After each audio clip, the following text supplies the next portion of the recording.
Ahnaf from Bangladesh.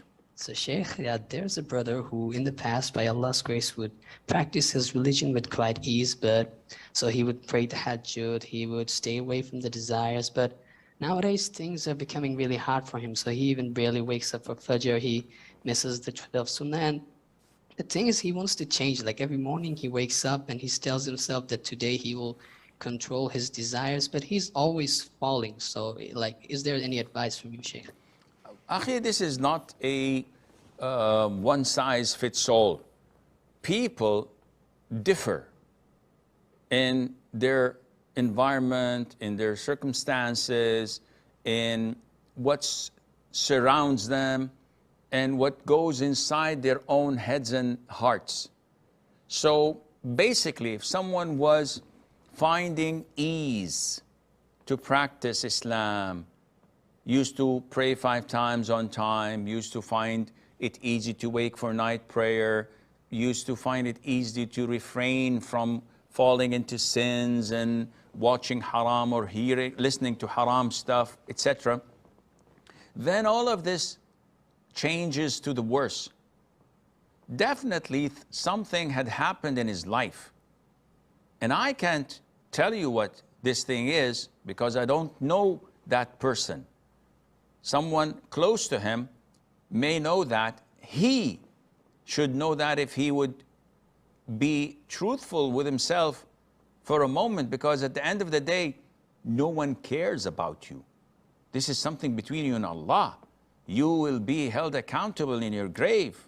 You have to answer these questions, and on the day of judgment, Allah Azza wa Jal would show you everything. You cannot deny it. Your limbs will talk, your feet, your arms, your tongue, all of them would testify against you.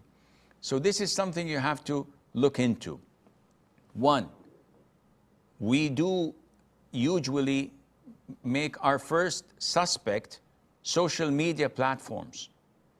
YouTube, TikTok, Instagram, Snapchat, and all these websites that divert you away from Allah. Nobody knows what your browser history is. Allah knows. And you will face all of this. And you pray to Allah that He doesn't expose you in front of all these people who think well of you. So we usually make the first suspect social media platforms. You want to go back to the sweetness of Iman you used to taste? Eliminate them all. Throw your smart, stupid, or whatever iPhone, mobile, your PDA, your laptops and computers, go back to the old standard Nokia, the Symbian operating system. No internet, no social media. And if you ever need to use the internet, let it be in a very big screen in the middle of the living room where everybody can see it. Don't give your back to the wall and the screen facing you. Nobody can see what you're watching. No, make it the opposite. Give your back to the people and the screen facing the people, so anyone who comes in and out would see what you're watching. And you will find a big difference. Number two, if you are someone who's not associating himself with righteous practicing people, you'll fall into sin and you will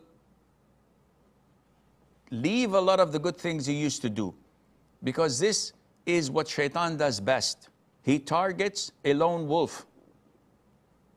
He targets someone who's astray from the congregation, from the unity of the Muslims, from everyone else. So this is what is happening at the moment. And therefore you have to eliminate this and go out to the masjid or the Islamic center, socialize with the brothers, and try to get a good, righteous company to hang out with. And there are many other reasons. May Allah make things easy.